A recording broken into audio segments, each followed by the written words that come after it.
La conquista del espacio. La nave Enterprise. La primera lanzadera espacial se llamó Enterprise, porque el público norteamericano y en particular los aficionados a la ciencia ficción presionaron a la NASA para que la llamaran así por la nave espacial de una popular serie de televisión. Desgraciadamente, la Enterprise solo era un vehículo de pruebas atmosférico, no destinado para orbitar. El sistema de transporte espacial, cuya abreviatura en inglés es STS, comúnmente conocida lanzadera espacial, sería un gran paso adelante en el transporte espacial. Era un vehículo reutilizable que podía llevar grandes cargas en órbita y regresar a la Tierra como un robusto aeroplano que podía estar dispuesto rápidamente para otro vuelo, y su reutilización reducía los costes. La lanzadera se convertiría en la máquina más compleja y avanzada que se ha construido. Era un vehículo de 2 etapas. Tenía 3 motores principales alimentados desde un gran tanque exterior unido a 2 sólidos cohetes impulsores reutilizables. Esta animación muestra cómo funcionan durante el lanzamiento. Los 2 cohetes impulsores, situados a ambos lados, llevan sus propios propulsores y se encienden unos 2 minutos antes de separarse. Luego se abren los paracaídas de a bordo que los devuelven a la Tierra, donde se recuperan para ser reutilizados. El gran depósito de combustible continúa alimentando los motores de la lanzadera durante 6 minutos más, separándose antes de que alcance la órbita. Esta es la única parte de la lanzadera que no se volverá a usar. Cuando alcanzaba una órbita baja de la Tierra, las compuertas de la bodega de carga se abrían para dar acceso a la carga y disipar el calor acumulado durante el lanzamiento. A diferencia que sus predecesores, la lanzadera dejaba pequeña a la cápsula convencional y albergaba una tripulación de hasta 8 astronautas y especialistas en 2 cubiertas, con un espacio adicional para trabajar, asequible cuando se acoplaba a la bodega de carga del laboratorio espacial.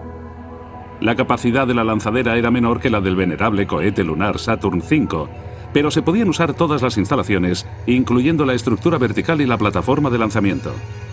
La primera lanzadera que voló fue la Columbia, o OV-102. Con el tamaño de un avión comercial, tenía 37 metros de largo, con una envergadura de alas de 24 metros. El estabilizador medía 17 metros de altura y pesaba 75.000 kilos en vacío. La bodega de las lanzaderas tenía 18 metros de largo y podía albergar 29.500 kilos de carga. Para desarrollar un vehículo de ese tipo se requerían nuevas tecnologías y nuevos materiales, como por ejemplo las baldosas térmicas que cubrían el orbitador y lo protegían al reentrar en la atmósfera.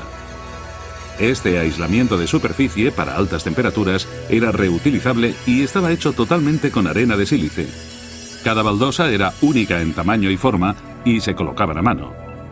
Podían soportar temperaturas de 650 grados centígrados. El cono del morro y los filos de las alas eran los que soportaban las mayores temperaturas durante la reentrada. Estaban reforzados con carbono y podían soportar 1650 grados. Las secciones superiores blancas del Columbia estaban diseñadas para soportar 370 grados. El motor principal del orbitador también era de altísima tecnología en cohetería. Con el hidrógeno líquido y el oxígeno líquido, podía producir un empuje medio de 1,7 millones de newtons, variable del 65% al 100% de su media. El combustible de hidrógeno helado era bombeado por fuera de las toberas del motor para mantenerlo frío antes de entrar en el turbo, y entraba a presión en el propulsor, haciéndolo muy eficiente. Cada lanzamiento de la lanzadera requería solo 8 minutos de encendido de los motores principales, que estaban diseñados para un funcionamiento de 7 horas y media cada uno y llevar a cabo 55 misiones.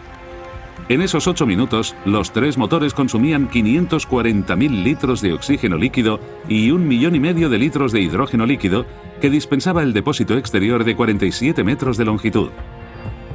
Primero se pintó de blanco, pero la NASA se percató enseguida de que se podían eliminar 455 kilos de peso si no la pintaban, y se dejó expuesto el color naranja oscuro del aislamiento de uretano. El tercer y último componente de los sistemas de la lanzadera eran los 2 robustos cohetes propulsores. Tenían una altura de 45,5 metros y una capacidad de empuje de 11,8 meganewtons requeridos para el despegue de las etapas iniciales de la lanzadera. Estas estaban montadas en secciones y llevaban paracaídas, por lo que podían ser recuperadas y reparadas. El cohete más grande de combustible sólido que haya volado jamás funcionaba solo 2 minutos y luego se liberaba del tanque principal. Completadas las pruebas de aerodinámica y aterrizaje, solo quedaba por hacer una prueba: el lanzamiento. Montada y repostada, la lanzadera Columbia estaba preparada para despegar el 12 de abril de 1981. Era la primera vez en la historia de la NASA que se haría una prueba de lanzamiento de un vehículo nuevo con pilotos a bordo. El piloto era Robert Crippen y el comandante, el veterano y maduro astronauta John Young. Young tenía varias distinciones, incluyendo su paseo por la Luna, haber pilotado varios tipos de vehículos espaciales y por ser el primer hombre que hacía su 6º vuelo al espacio. Ambos astronautas eran conscientes de los peligros del vuelo. No tenía el tradicional sistema de escape como los vuelos tripulados precedentes, pero la primera lanzadera contaba con asientos eyectables, aunque se desconocía la velocidad y la altitud que se alcanzarían. Aseguradas a bordo de la nave estaban las computadoras, armadas con programas tan complejos que incluso iniciaban la cuenta atrás. Se encendieron los 3 motores principales de la lanzadera y toda la estructura se movió hacia adelante y hacia atrás por las explosiones. Luego se encendieron los propulsores y la nave se elevó lentamente desde la rampa de lanzamiento.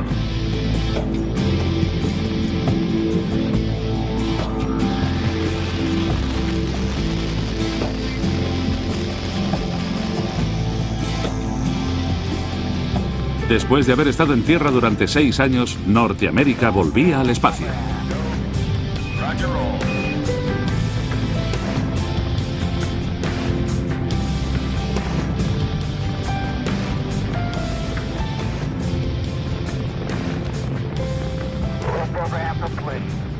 Roger, roll complete.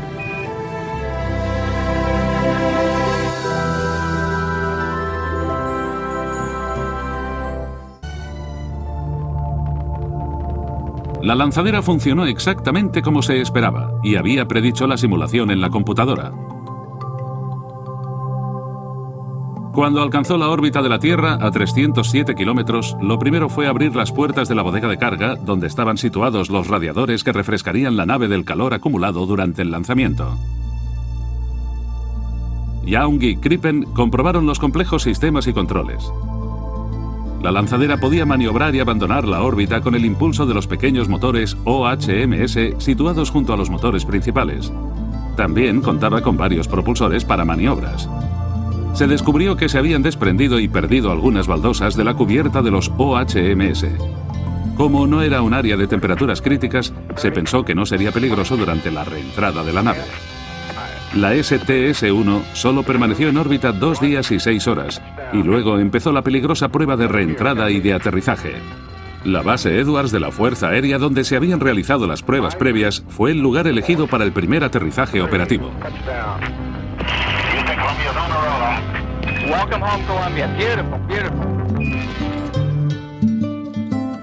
Después de inspeccionar detalladamente el orbitador, se vio que se habían perdido o dañado bastantes baldosas. 2 de ellas, de la delicada superficie inferior, estaban tan dañadas que permitían que los gases penetraran en la estructura interior del vehículo, causando graves daños en el pozo del tren de aterrizaje. También se detectaron errores de predicción en la computadora sobre el comportamiento del control del orbitador en la atmósfera a altas velocidades. Esos problemas fueron corregidos rápidamente para el próximo lanzamiento. La lanzadera regresó a Cabo Kennedy vía 747 y empezaron las reparaciones. En noviembre del mismo año, el Columbia despegó por segunda vez. Era la primera vez que una nave espacial estaba en órbita y podía volver otra vez, luego otra y otra. Todas las misiones realizadas por el Columbia fueron un éxito, y cada lanzamiento probó la capacidad de esta máquina voladora.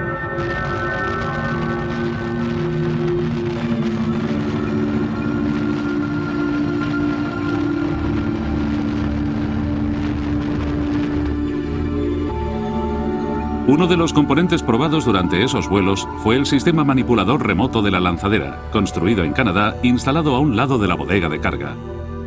También llamado Canadarm, medía 15,2 metros de largo, 38 centímetros de diámetro y pesaba 410 kilos. Estaba dividido en 2 secciones llamados brazos superior e inferior. Tenía 6 juntas que le daban la misma flexibilidad de un brazo humano. Estaba conectado a la lanzadera por una rótula de conexión y el otro extremo iba conectado a una pieza que cogía las cargas por puntos especialmente diseñados.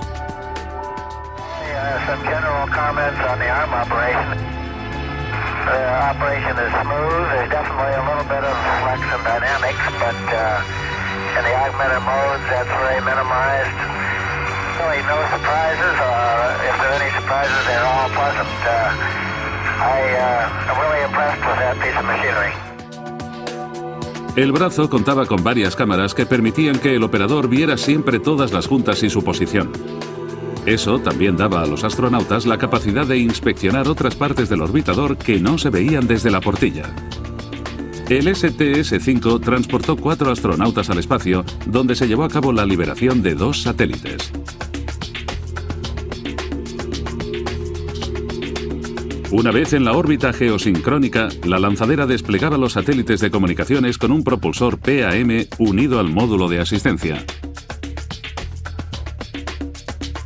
Salían a una velocidad estable lanzados desde la bodega de carga y a una distancia segura de la lanzadera se ponían en marcha los cohetes PAM y situaban al satélite en la órbita correcta.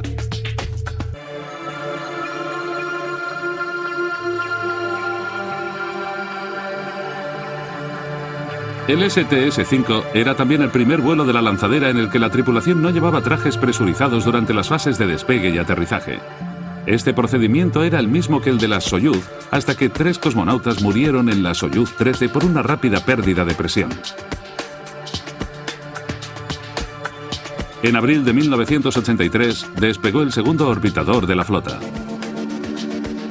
La estructura del Challenger había sido construida como prueba para la construcción de la lanzadera y se terminó antes que la del Columbia, y fue identificado como Orbiter OV-099.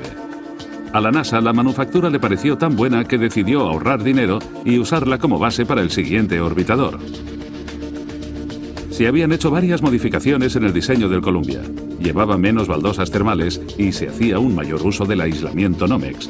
También se introdujeron placas para evitar el calentamiento en la fase de aterrizaje y la bodega de carga se modificó para colocar una etapa superior, Centaur G, para futuras misiones. Habrían 4 lanzaderas espaciales en total. El Discovery y el Atlantis todavía se estaban montando. 4 lanzaderas serían el número ideal para mantener un vuelo regular en una órbita baja de la Tierra.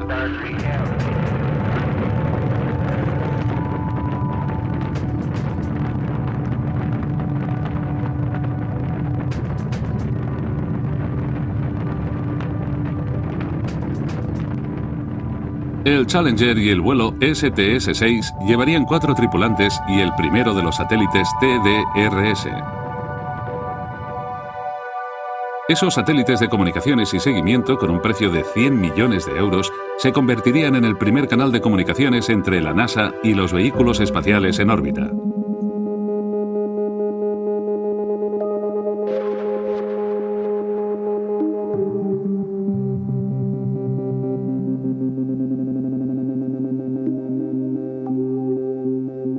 Se elevó el enorme satélite y finalmente fue lanzado desde la bodega de carga.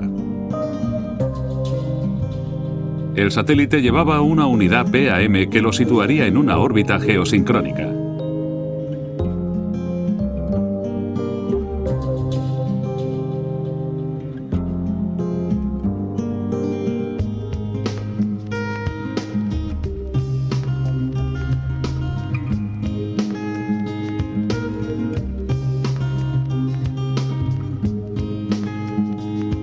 Allí se desplegaría, extendería los paneles solares y la larga antena.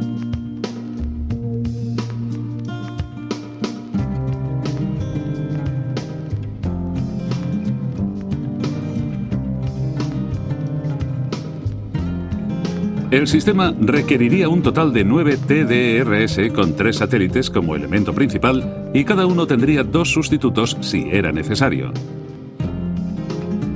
El sistema ampliaría las comunicaciones entre la nave en órbita y el creciente intercambio de datos. Los elementos terrestres de la red de rastreo incluían el Centro de Vuelos Espaciales Goddard, el complejo de White Sands en Nuevo México y una estación en Guam.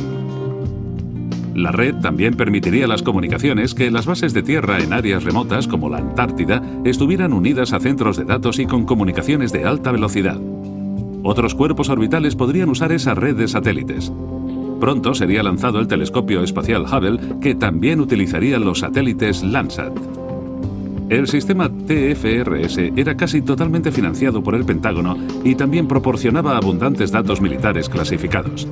El Challenger se convirtió pronto en el caballo de batalla de la flota de lanzaderas y los 2 años siguientes volaría en el 85% de las misiones de las lanzaderas.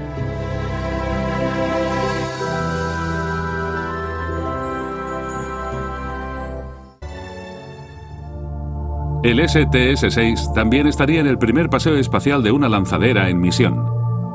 Los 2 especialistas de la misión, Don Peterson y Story Musgrove, pudieron maniobrar y salir por la escotilla de la bodega de carga sin problemas gracias al reciente diseño de sus trajes espaciales. Unidos a la nave espacial, los 2 hombres realizaron numerosas pruebas siguiendo la longitud de la bodega de carga. El paseo, que duró 4 horas, fue el primero de los norteamericanos desde el Skylab. Los nuevos diseños de los trajes EMU para la lanzadera eran el resultado de años de investigaciones. Consistían en una parte superior rígida que incluía los brazos, los guantes, el casco y el sistema primario de respiración, además de las baterías eléctricas.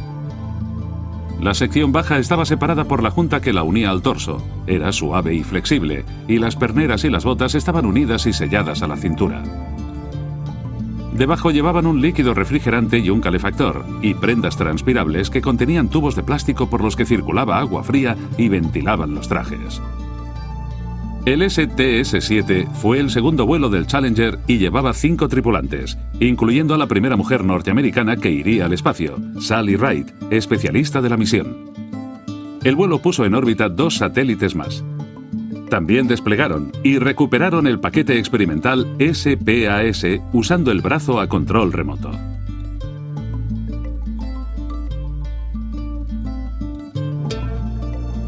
El siguiente vuelo del STS-8 y el Challenger fue el primer lanzamiento que se hacía de noche y también en el que viajaba un astronauta especialista afroamericano, Guion Bluford. El STS-8 lanzó un satélite indio de comunicaciones y para ganar algún dinero llevaba 261.000 sellos postales para venderlos a su regreso y obtener beneficios. Algo que habían hecho los 3 astronautas del Apolo y salieron escaldados, quedando demostrado que no era tan mala la idea. La 11ª misión de la lanzadera y la 5ª del Challenger fue la más osada. La tarea más importante era algo jamás intentado: capturar un satélite en órbita, repararlo en la bodega de carga y relanzarlo. El satélite solar MAX había sido lanzado en febrero de 1980 para estudiar las partículas y las erupciones solares. Una avería había abortado su misión a los 11 meses. Utilizaron el brazo a control remoto para atrapar al satélite y llevarlo a la bodega de carga, donde lo colocaron en un receptor especial. Luego los astronautas empezaron a trabajar y reemplazaron el mecanismo de control de altitud defectuoso y los principales dispositivos electrónicos. Uno de los astronautas se colocó sobre el brazo para tener mejor acceso al satélite, aunque dijo que no le gustó la idea.